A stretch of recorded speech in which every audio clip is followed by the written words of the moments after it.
The scent of gunpowder still clung to Eleanor Hartwell's dress when she walked into Brennan's general store in Silver Ridge, Nevada territory, on that scorching afternoon in July of 1876, believing she had finally outrun the demons of her past. She had been wrong. The bell above the door chimed softly as Eleanor stepped inside, grateful for the shade that offered respite from the relentless sun beating down on the dusty street. Her worn boots clicked against the wooden floor as she made her way toward the counter where bolts of fabric were stacked in neat rows. She needed thread, coffee, and perhaps some sugar if her meager wages from the boarding house could stretch that far. Eleanor had been working as a seamstress in Silver Ridge for 3 months now, keeping her head down and her hands busy, trying to forget the life she had left behind in Kansas. She was examining a spool of blue thread when she felt the shift in the air, that particular prickle at the base of her neck that signaled danger. Eleanor looked up slowly, her green eyes widening as they locked onto the figure standing in the doorway.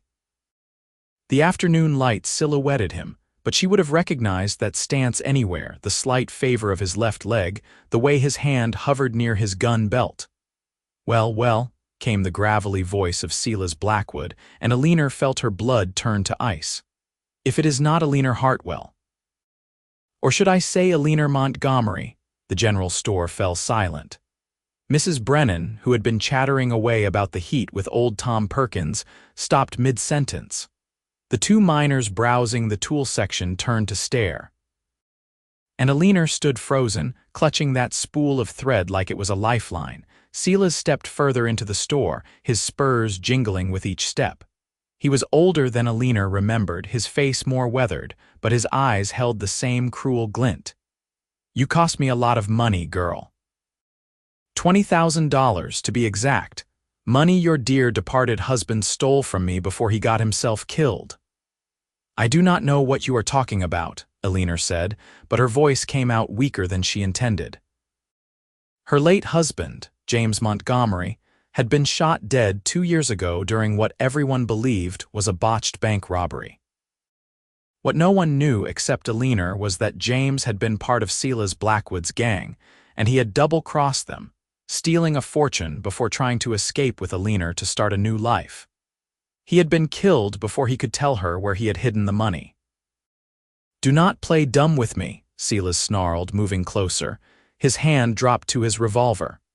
"James told you where he hid that money before he died. I know he did, and you are going to tell me or I am going to make you wish you had." Eleanor took a step backward, bumping into the counter. Her heart hammered against her ribs. She had rehearsed this moment in her nightmares 100 times, but now that it was here, she found herself unable to move, unable to think. "The lady said she does not know what you are talking about." The voice came from the back of the store, calm and steady as a river stone. Eleanor turned her head to see a tall cowboy emerge from behind a stack of grain sacks, a bag of oats slung over his broad shoulder. He was perhaps 28 or 29 years old, with dark hair that curled slightly at his collar and eyes the color of whiskey in lamplight. He wore a dusty brown hat, a simple work shirt, and denim pants, and there was a Colt revolver at his hip that looked well-maintained but not flashy. "This is not your concern, friend," Silas said, his jaw tightening. "Best you move along before you get hurt." The cowboy set down the bag of oats with deliberate slowness and took a few steps forward, positioning himself between Eleanor and Silas. "I am making it my concern. You are threatening a woman in a public establishment, and where I come from, that does not sit right." Eleanor stared at the back of the cowboy's head, her mind racing. She did not know this man, had never seen him before in Silver Ridge. Why was he involving himself in something that could get him killed? Silas's expression darkened. "You have no idea what you are stepping into, cowboy.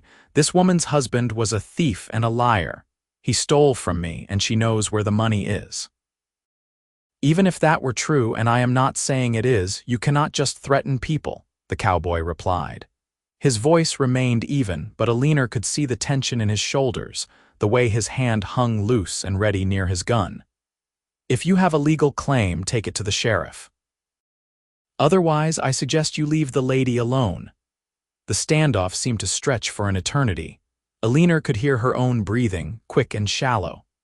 Mrs. Brennan had disappeared behind the counter, and the miners had quietly slipped out the front door, no doubt going to fetch the sheriff. Silas's eyes darted between the cowboy and Eleanor, calculating his odds. Finally, Silas sneered. "This is not over, Eleanor, not by a long shot. I will find you again, and next time your friend here might not be around to protect you." He turned on his heel and stalked out of the store, his spurs singing a threatening melody. Eleanor felt her knees go weak with relief, and she had to grip the counter to stay upright. The cowboy turned to face her, and she got her first good look at him.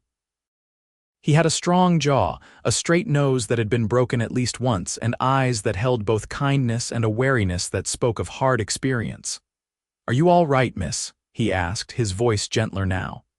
"Yes, thank you," Eleanor managed, her voice shaking. "You did not have to do that." "Maybe not, but I could not stand by and watch," he said simply. He extended his hand. "Cole Brennan, I am the owner's nephew, just arrived from Montana." Eleanor took his hand, noting the calluses that spoke of hard work and the firmness of his grip. "Eleanor Hartwell, I am a seamstress here in town. Pleased to meet you, Miss Hartwell, though I wish it were under better circumstances." Cole glanced toward the door. That man seemed pretty serious. Is there truth to what he was saying? Eleanor's first instinct was to lie, to deny everything, but something in Cole's steady gaze made her want to tell the truth. Still, trust was a luxury she could not afford. "My late husband did some things I was not proud of. I came to Silver Ridge to start fresh." "I thought I had left all that behind." Cole nodded slowly. "The past has a way of catching up with us, does it not? But whatever your husband did, that does not give that man the right to threaten you." He paused. "Do you have somewhere safe to stay?" "I rent a room at Mrs. Patterson's boarding house," Eleanor said. "That might not be safe enough if this Silas character is determined," Cole said, frowning. "My aunt and uncle have extra rooms above the store. You would be welcome to stay there until we figure out what to do about this situation." Eleanor blinked in surprise. "That is very generous, but I could not impose. You do not even know me." "I know you are in trouble and could use some help," Cole said with a slight smile, "and my mama raised me to help folks in need. Besides, my aunt would have my hide if she knew I let you go back to that boarding house with a dangerous man looking for you." Before Eleanor could respond, Mrs. Brennan emerged from behind the counter, her plump face flushed with concern. "Eleanor, dear, are you all right?" "Cole, thank goodness you were here. That terrible man looked like he meant business." She turned to Eleanor and took her hands. "You must stay with us, at least for tonight. I would not be able to sleep knowing you were alone with that brute lurking about." Eleanor felt tears prick at her eyes. She had been alone for so long, handling everything by herself, that the kindness of these near strangers overwhelmed her. "I do not know what to say. Thank you." "Say you will stay," Mrs. Brennan said firmly. "Now, Cole, go fetch the sheriff and tell him what happened. Eleanor, you come with me upstairs and we will get you settled." As Cole headed out to find Sheriff Morrison, Eleanor followed Mrs. Brennan up a narrow staircase at the back of the store. The older woman led her to a small but clean room with a bed covered in a cheerful quilt, a washstand, and a window that looked out onto the main street. "This is lovely," Eleanor said softly. "It is not much, but it is safe," Mrs. Brennan said, patting her arm. "Now you rest for a bit. I imagine you have had quite a shock. I will bring you some tea and we can talk." After Mrs. Brennan left, Eleanor sank onto the bed and let herself shake. Silas had found her. After 2 years of running, of looking over her shoulder, of changing her name and her life, he had found her. And the worst part was that she truly did not know where James had hidden the money. Her husband had been shot down in the street before he could tell her anything except that he loved her and that she should run. She had been 19 years old when she married James Montgomery, swept off her feet by his charm and his promises of adventure.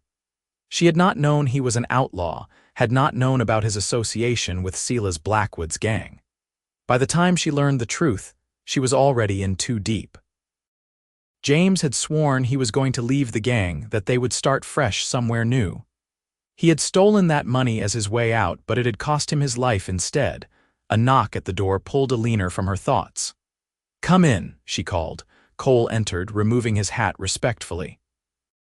"Sheriff Morrison is downstairs. He would like to hear your side of what happened."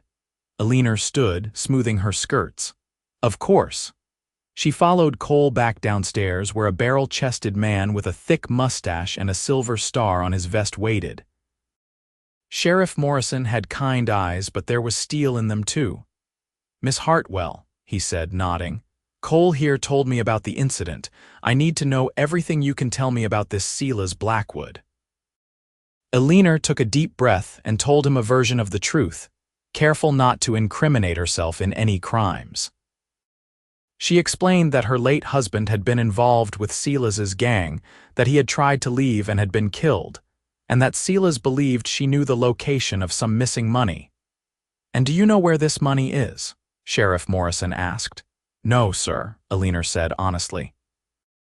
"My husband died without telling me anything. I have been running from Silas for 2 years, trying to build a new life." The sheriff stroked his mustache thoughtfully. "Silas Blackwood. I have heard that name.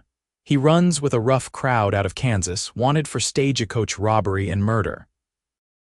If he is here in Silver Ridge, that is trouble." He looked at Eleanor with sympathy.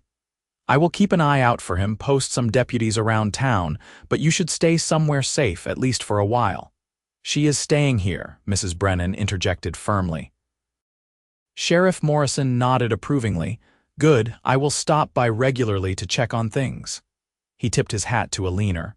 "Try not to worry, miss. We will keep you safe." After the sheriff left, Cole insisted on retrieving Eleanor's belongings from the boarding house himself, not wanting her to be exposed on the street. While he was gone, Mrs. Brennan kept Eleanor company, chattering about town gossip and her nephew Cole, who had come to Silver Ridge to help run the store after her husband had taken ill with rheumatism. "He is a good boy, my Cole," Mrs. Brennan said warmly. "Lost his parents when he was young, and his wife died 3 years back from fever. He has been drifting since then, working ranches across Montana and Wyoming. I am hoping Silver Ridge will give him a reason to settle down." Eleanor felt a pang of sympathy. So Cole knew loss too. That explained the sadness she had glimpsed behind his eyes. When Cole returned with her small trunk of belongings, the sun was beginning to set, painting the sky in shades of orange and pink. Mrs. Brennan insisted Eleanor join them for supper, and soon they were gathered around a table in the living quarters above the store. Mr. Brennan, a thin man with gentle eyes, welcomed Eleanor warmly despite his obvious pain from his condition. The meal was simple but delicious, beef stew and fresh bread, and for the first time in months Eleanor felt something like peace. The conversation flowed easily, with Cole telling stories about his time working on a cattle ranch near Billings and Mrs. Brennan sharing amusing anecdotes about the townspeople. "So what brought you to Silver Ridge, Miss Hartwell?" Cole asked as they finished eating. "Please call me Eleanor," she said. "I was looking for a place where no one knew me, somewhere I could start over. I saw an advertisement for a seamstress position and took a chance." "Are you from Kansas originally?" Cole asked. Eleanor nodded. "Born and raised in Dodge City. My parents ran a dry goods store there. They passed away from cholera when I was 17. The familiar ache of loss pressed against her chest. "That is when I met James. I thought he would take care of me. I thought I knew him." "We all make mistakes when we are young," Cole said quietly. "The important thing is what we do after." Their eyes met across the table, and Eleanor felt a flutter in her chest that had nothing to do with fear. There was something solid about Cole, something dependable. In another life, under different circumstances, she might have allowed herself to hope for something more than survival. But that was foolish thinking. Men like Silas Blackwood did not just disappear. He would be back, and when he came, anyone close to her would be in danger. Eleanor could not allow herself to drag these kind people into her mess any more than she already had. That night, lying in the small bed in the room above the store, Eleanor stared at the ceiling and tried to formulate a plan. She could run again, leave Silver Ridge and find another town, another name. But how long before Silas found her again? And did she really want to spend the rest of her life running? The alternative was to face him, but how could she do that when she did not have what he wanted? She could not give him money she did not have, could not point him to a hiding place she did not know about. James had taken that secret to his grave, unless. Eleanor sat up suddenly, her heart racing. There had been one thing, a cryptic comment James had made right before he died. She had thought he was delirious from blood loss, but what if it had meant something? "The place where we first danced," he had whispered. "Remember, Ellie, where we first danced." At the time, grief-stricken and terrified, Eleanor had not given it much thought, but now, turning it over in her mind, she wondered, could James have hidden the money somewhere connected to their past? The place where they first danced had been at a barn dance outside of Dodge City, at the old Hendricks Ranch. But that ranch had been sold years ago, and she had no idea if the barn was even still standing. Still, it was something. A thread to pull on. If she could find that money and give it to Silas, maybe he would leave her alone. Maybe she could finally be free. The question was whether she dared to go back to Kansas. And if she did, would she have to go alone? The next morning, Eleanor woke to the smell of coffee and bacon. She dressed quickly and went downstairs to find Mrs. Brennan already busy in the store, arranging new merchandise. Cole was outside loading supplies onto a wagon. "Good morning, dear," Mrs. Brennan said cheerfully. "Did you sleep well?" "Well enough, thank you," Eleanor replied. "Mrs. Brennan, I cannot thank you enough for your hospitality, but I should not impose any longer. I need to figure out what to do about Silas." "Nonsense, you are staying right here until this mess is sorted out," Mrs. Brennan said firmly. "Now, come have some breakfast, you look far too thin." Over breakfast, Eleanor found herself alone with Cole as Mr. and Mrs. Brennan opened the store for the day. He poured her coffee and sat across from her, his expression serious. "I have been thinking about your situation," Cole said. "This Silas fellow is not going to give up easily." "Do you have any idea where your husband might have hidden the money?" Eleanor hesitated, then decided to trust him. She told him about James's last words, about the barn where they had first met. "I know it is a long shot," she said, "but it is the only clue I have. If I could find that money, I could give it to Silas and end this." Cole was quiet for a long moment, stirring his coffee thoughtfully. "Kansas is a long way from here. And even if you found the money, what makes you think Silas would honor his word? Men like that do not operate on principle." "What other choice do I have?" Eleanor asked, frustration creeping into her voice. "I cannot spend the rest of my life hiding." "You could go to the federal marshals," Cole suggested. "If Silas is wanted for murder and robbery, they would be interested in bringing him in." "And what if they decide I was involved in my husband's crimes?" Eleanor countered. "I was married to James, I lived with him. They might not believe I knew nothing about what he was doing." "Did you know?" Cole asked quietly. Eleanor met his gaze steadily. "Not at first, not until near the end. And by then I was too scared to leave. James said if I tried to run, the gang would kill me. I believed him." Cole reached across the table and covered her hand with his. The warmth of his touch sent a jolt through her. "I believe you," he said simply, "and I want to help you. If you are determined to go to Kansas, then I am coming with you." "What? No, absolutely not," Eleanor said, pulling her hand back. "This is not your problem, Cole. I will not let you risk your life for me." "Too late," Cole said with a slight smile. "I already stepped between you and trouble once." "Might as well see it through." His expression grew more serious. "Eleanor, you cannot do this alone. Even if you make it to Kansas, what then? You will need someone to watch your back, especially if Silas sends men after you." "But your aunt and uncle need you here," Eleanor protested. "My uncle is feeling better and they have hired hands who can help in the store," Cole said. "They will understand." He leaned forward. "Look, I have not had much purpose since my wife died. I have been drifting from place to place, working jobs that do not mean anything. Maybe this is something I am supposed to do. Maybe I am supposed to help you." Eleanor felt tears threatening again. "Why?" she whispered. "Why would you do this for a stranger?" Cole was quiet for a moment, and when he spoke, his voice was soft.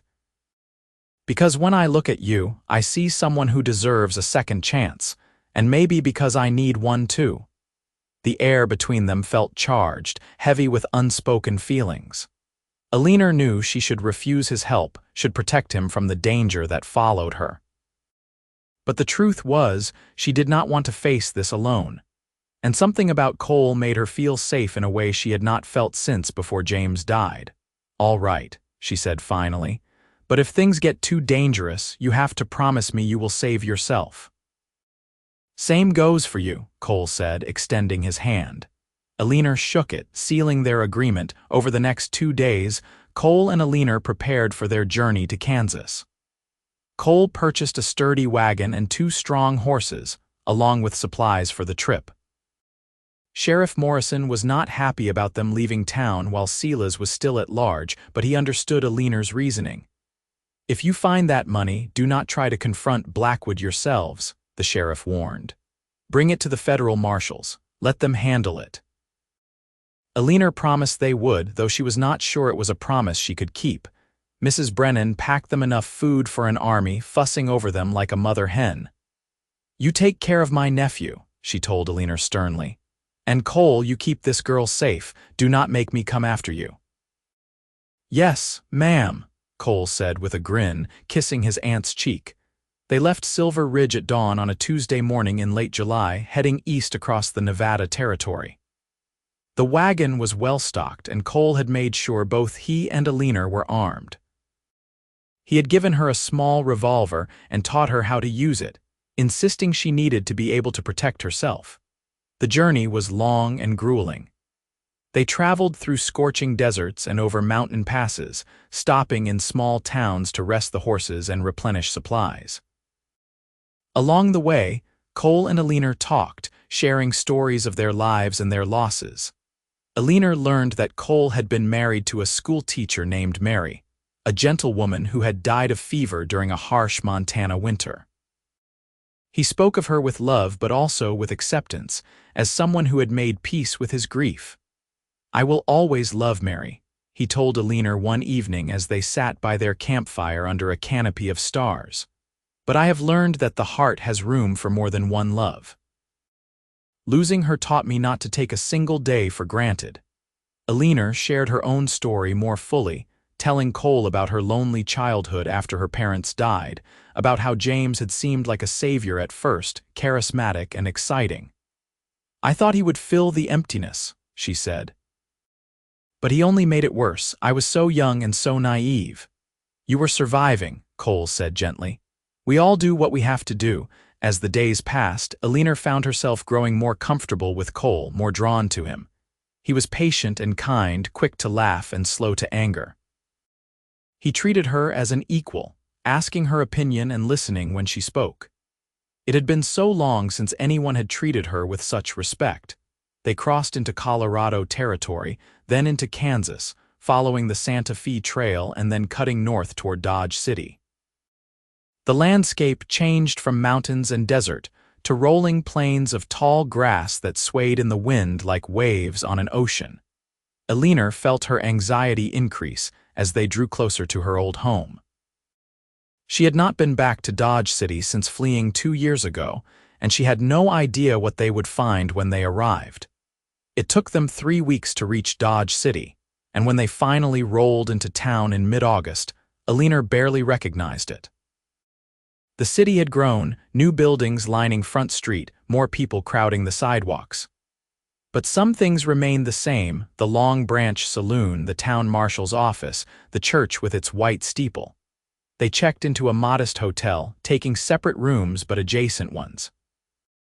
Cole wanted to scout the town first, make sure Silas had not somehow anticipated their destination and sent men ahead. "We need to be careful," he warned. "If word gets back to Silas that we are here, we will lose any advantage we have," Eleanor agreed. That night, lying in her hotel bed listening to the sounds of Dodge City nightlife filtering through the window, she tried to remember everything she could about the Hendricks Ranch. It was about 10 miles outside of town, she recalled, north along Mulberry Creek. The barn had been old even back when she and James had attended that dance 7 years ago. The next morning, Cole rented horses and they rode out toward the ranch. The summer heat was oppressive, the sun beating down mercilessly on the Kansas plains. Eleanor wore a wide-brimmed hat to protect her face and tried not to think about what they might find, or what might find them. The Hendricks Ranch had indeed been sold, and the new owners had built a larger house and added several new outbuildings. But the old barn still stood, weathered and gray but still intact. Eleanor's heart beat faster as they approached. "That is it," she said, pointing. "That is where the dance was held." They dismounted and approached the barn cautiously. A ranch hand spotted them and came over, a young man with a friendly face. "Can I help you folks?" he asked. Cole stepped forward. "We are looking into some family history. My friend here attended a dance in this barn years ago, and we were hoping to look around if that is all right." The ranch hand shrugged. "I do not see why not. We do not use that old barn much anymore, just storage. Help yourselves." They entered the barn, and Eleanor was immediately hit with a wave of memories. She could almost hear the fiddle music, see James spinning her across the floor, young and in love and oblivious to what the future held. "Where do we even start looking?" Cole asked, surveying the cavernous space filled with old equipment and hay bales. Eleanor closed her eyes, trying to remember. "The place where we first danced," she murmured. "We were standing near the back by the big support post. James had carved our initials there." They made their way to the back of the barn, searching the support posts. It took nearly 20 minutes, but finally Eleanor found it, a faded carving in the wood, JM+A. "Here," she breathed. Cole examined the post carefully, running his hands over the wood. "Is there anything that seems off, any loose boards or strange marks?" They searched around the post, checking the floor, the surrounding walls. Eleanor was beginning to lose hope when Cole called out, "Eleanor, come look at this." He had found a loose floorboard near the base of the post, hidden under years of dirt and hay. Working together, they pried it up, revealing a hollow space beneath. And there, wrapped in oilcloth, was a leather satchel. Eleanor's hands shook as she lifted it out. Inside were stacks of bills, more money than she had ever seen in her life. $20,000, just as Silas had said. "We found it," she whispered in disbelief. "We actually found it." Cole let out a low whistle. "What do you want to do with it?" Before Eleanor could answer, a voice came from the barn entrance. "I think the lady should hand it over to me." They spun around to find Silas Blackwood standing there, flanked by two rough-looking men. All three had their guns drawn. "I figured you might come back here eventually," Silas said with a cruel smile. "Been watching Dodge City for months, waiting for you to show up, and sure enough, here you are." Eleanor felt her blood run cold. Beside her, Cole's hand moved slowly toward his gun. "I would not do that if I were you, Cowboy," Silas warned. "My men are faster than they look, and I would hate for your lady friend to see you die." "How did you find us?" Eleanor asked, trying to buy time. "Put out word with my contacts along the trail. Someone spotted you heading east and got a message to me," Silas said. "Been following you for the last week, staying far enough back that you would not notice. Figured you would lead me right to the money, and I was right." He held out his hand. "Now hand it over, and maybe I will let you both walk out of here alive." "You are not going to let us go," Cole said flatly. "We are witnesses. The moment we hand over that money, you will kill us." Silas shrugged. "Probably, but at least you will have a few more minutes to live." "The choice is yours." Eleanor looked at Cole, her mind racing. They were outgunned and cornered. Even if they tried to fight, they would likely both die. But if they handed over the money without a fight, they would definitely die. Cole seemed to be thinking the same thing. Almost imperceptibly, he nodded toward a stack of hay bales to their left, then at the satchel in Eleanor's hands. Understanding flooded through her. It was risky, probably suicidal, but it was their only chance. "All right," Eleanor said, taking a step forward with the satchel. "You win, Silas. Here is your money." She took another step. then suddenly threw the satchel toward Silas with all her strength. As his eyes tracked the flying bag, Cole grabbed Eleanor and dove behind the hay bales, drawing his gun as they moved. Gunfire exploded in the barn. Eleanor heard bullets thudding into the hay bales above their heads. Cole returned fire, his shots precise and controlled. One of Silas's men went down with a cry. "Go," Cole shouted. The back door, Eleanor ran, crouched low as Cole covered her. More shots rang out. She heard someone curse, then a heavy thud. She reached the back door and yanked it open, then turned back for Cole. He was running toward her, still firing behind him. They burst out of the barn into the bright sunlight, running for their horses. Behind them, Silas roared in anger. They had just reached the horses when Cole stumbled. Eleanor turned back in horror to see blood blooming on his shirt, high on his left shoulder. "Cole, I am all right," he gasped, though his face was pale. "Just get on the horse." They mounted up and rode hard, heading back toward Dodge City. Eleanor kept looking back, expecting to see Silas pursuing them, but he did not come. Probably he was too busy collecting his money, more concerned with his prize than with revenge, at least for now. They made it to Dodge City and went straight to the town marshal's office. Eleanor helped Cole down from his horse, his shirt now soaked with blood. The marshal, a stern man named Anderson, listened to their story while his deputy fetched the doctor. "Silas Blackwood, you say?" Marshal Anderson said grimly. "We have been looking for him for months. Had a tip he might be in the area." He turned to his deputies. "Get a posse together. We are riding out to the Hendricks Ranch." While the doctor treated Cole's wound, the bullet had passed clean through his shoulder, not hitting anything vital. Eleanor gave a full statement to the marshal. She held nothing back this time, explaining everything about James's involvement with the gang, the stolen money, and Silas's threats. "Am I going to be arrested?" she asked quietly. Marshal Anderson studied her for a long moment. "Did you participate in any of your husband's criminal activities?" "No, sir, I did not even know about them until near the end." "Then no, you are not under arrest. You are a victim here, Miss Hartwell, and thanks to you we might finally catch Blackwood." The posse rode out within the hour. Eleanor stayed with Cole while the doctor finished bandaging his shoulder. "You saved my life," Eleanor said softly, taking his uninjured hand. "If you had not been there, I would be dead." Cole squeezed her hand gently. "We saved each other. You were the one who figured out where the money was. And that trick with throwing the satchel bought us the time we needed." "You are still hurt because of me," Eleanor said, tears spilling down her cheeks. "I should never have let you come. I should have done this alone." "Hey," Cole said, reaching up to wipe away her tears despite the pain it caused him. "I made my own choice, and I would make it again." His amber eyes searched hers. "Eleanor, these past few weeks traveling with you have been the most alive I have felt in years. You have given me something to care about again, something to fight for." Eleanor felt her breath catch. "Cole, you do not have to say anything," he said gently. "I just wanted you to know." But Eleanor realized she did want to say something. Over the past weeks, Cole had become more than just her protector. He had become her friend, her confidant, and somewhere along the way, she had fallen in love with him.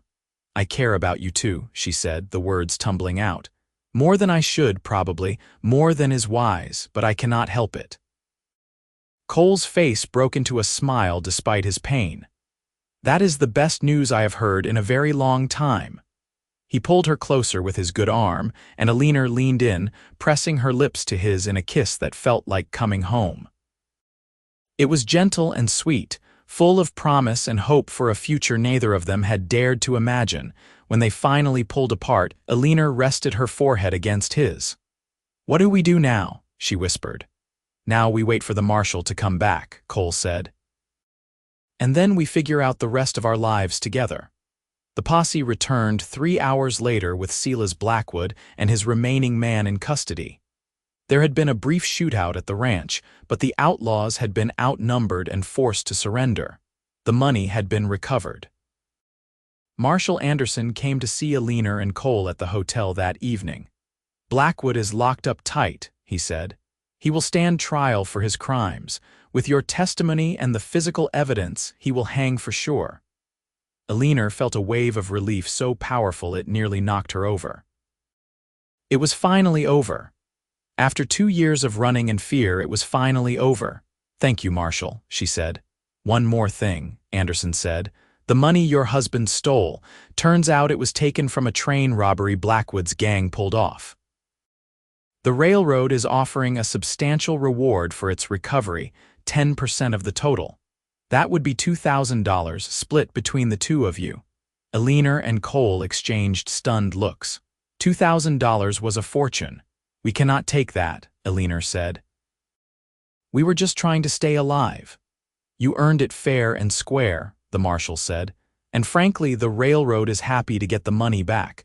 I suggest you take it and start fresh somewhere. You have both been through enough." After the marshal left, Eleanor and Cole sat in Cole's hotel room, both too overwhelmed to speak for a long moment. $2,000, Cole finally said. "That is enough to buy land, start a ranch, build a real life." "Is that what you want?" Eleanor asked softly. "A ranch."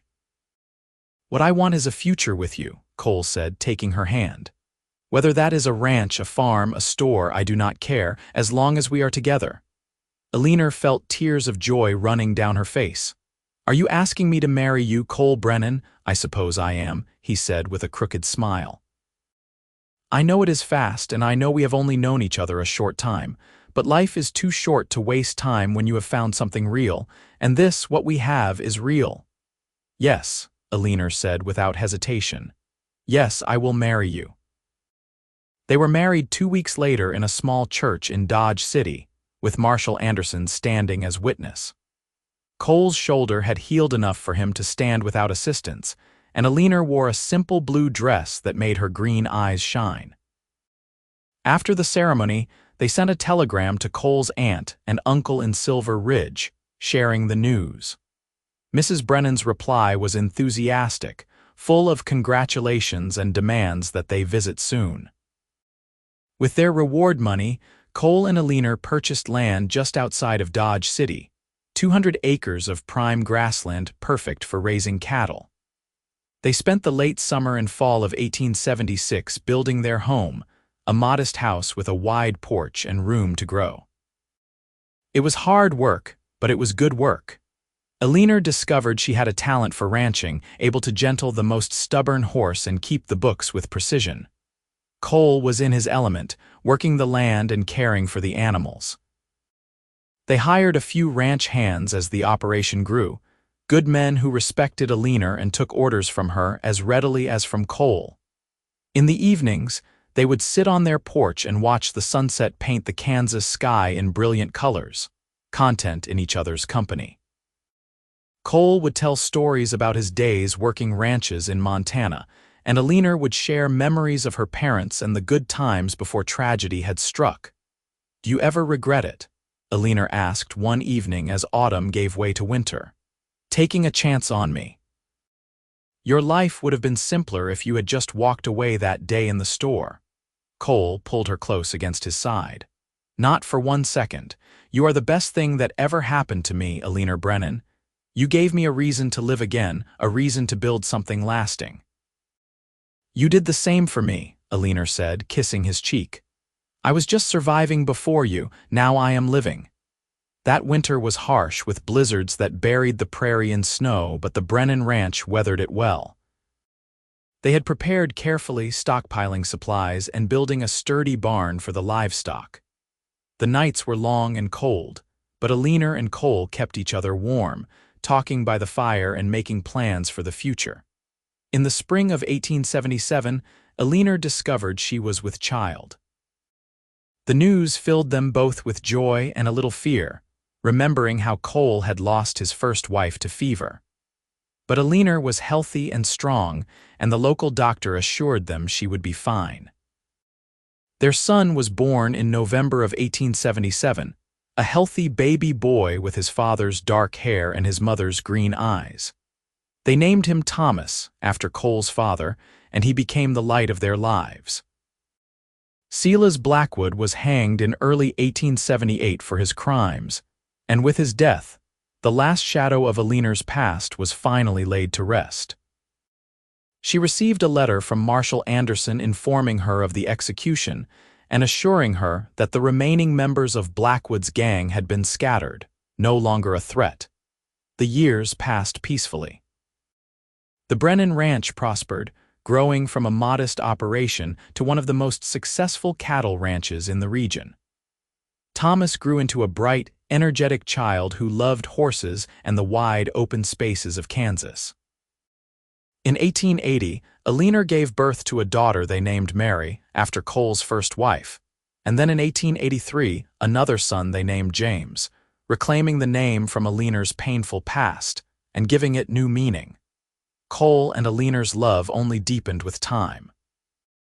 They faced challenges together, droughts and economic downturns, the struggles of raising children and running a business.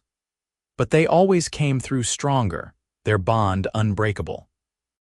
One evening in the summer of 1890, as they sat on their porch watching their children play in the yard, Thomas, now 12 and practicing with a lasso, Mary playing with her doll, and James chasing fireflies in the gathering dusk, Eleanor took Cole's hand.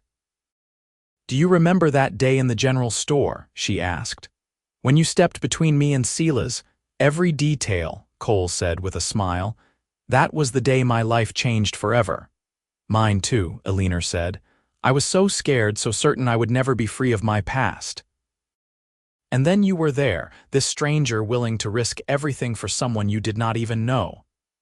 "I think maybe I knew you even then," Cole said softly. "My heart recognized yours." Eleanor leaned her head on his shoulder, watching the sun set over their land, over the life they had built together from ashes and fear and hope. Thomas had brought down a fence post with his lasso, and Mary was laughing at her brother's antics. James had caught a firefly and was showing it to his sister, his face glowing with wonder. "We did all right, did we not?" Eleanor asked. "We did better than all right," Cole replied, kissing the top of her head. "We found our way home." The years continued to pass in their gentle rhythm of seasons and celebrations, hardships and joys. The Brennan children grew strong and capable, inheriting their parents' work ethic and deep love for the land. Thomas became a skilled rancher who eventually took over the daily operations of the ranch, allowing Cole and Eleanor to slow down as age crept up on them. Mary grew into a talented seamstress like her mother, eventually marrying a kind schoolteacher and settling in Dodge City, where she opened her own dress shop. James developed a love of horses and became a sought-after horse trainer, known throughout Kansas for his patient methods and his ability to gentle even the wildest Mustang. Eleanor and Cole became grandparents in 1897 when Thomas married a rancher's daughter from a neighboring property, and they had a little girl they named Eleanor. More grandchildren followed over the years, and the ranch house that Cole and Eleanor had built with their own hands echoed with the laughter of children once more. On warm summer evenings, the family would gather on the porch, 3 generations strong, and Cole would tell stories of the old days while Eleanor served lemonade and cookies. The children loved hearing about how their grandparents met, about the adventure across the territories, about finding hidden treasure and escaping from outlaws. To them it was like a fairy tale, exciting and romantic and safely in the past. But Eleanor and Cole remembered it differently. They remembered the fear and the uncertainty, the very real danger they had faced. They remembered what it felt like to have nothing, to be alone in the world, and they made sure their children and grandchildren understood how precious security and family truly were. In 1905, Cole and Eleanor celebrated their 30th wedding anniversary with a big party at the ranch. Friends and family came from all over Kansas and beyond. Even Mrs. Brennan made the journey from Silver Ridge, now elderly but still sharp as a tack. The celebration lasted 3 days, filled with music and dancing and storytelling. Marshal Anderson, long retired, came and shared his memories of the day they had brought down Silas Blackwood. As the evening of their anniversary wound down and the guests began to depart, Cole took Eleanor by the hand and led her away from the crowd to their favorite spot, a small rise overlooking the ranch where they could see everything they had built together. The moon was rising, full and bright, casting silver light across the prairie. Cole pulled Eleanor close and they swayed together in a slow dance to music only they could hear. "Do you remember where we first danced?" Cole asked softly. "In that barn in Dodge City," Eleanor replied. "Though I was dancing with someone else then." "And now you are dancing with me," Cole said, "for 30 years and counting." "Best 30 years of my life," Eleanor said, resting her head against his chest, listening to the steady beat of his heart. "You know, I never told James this, but I was not in love with him, not really. I was in love with the idea of not being alone. But with you, Cole, I fell in love with the man, with your kindness and your strength and the way you see the best in people." "I fell in love with your courage," Cole said. "The way you faced your fears and fought for a better life, the way you never gave up, even when things seemed hopeless." They stood there together under the stars, two people who had found each other in the midst of chaos and built something beautiful and lasting.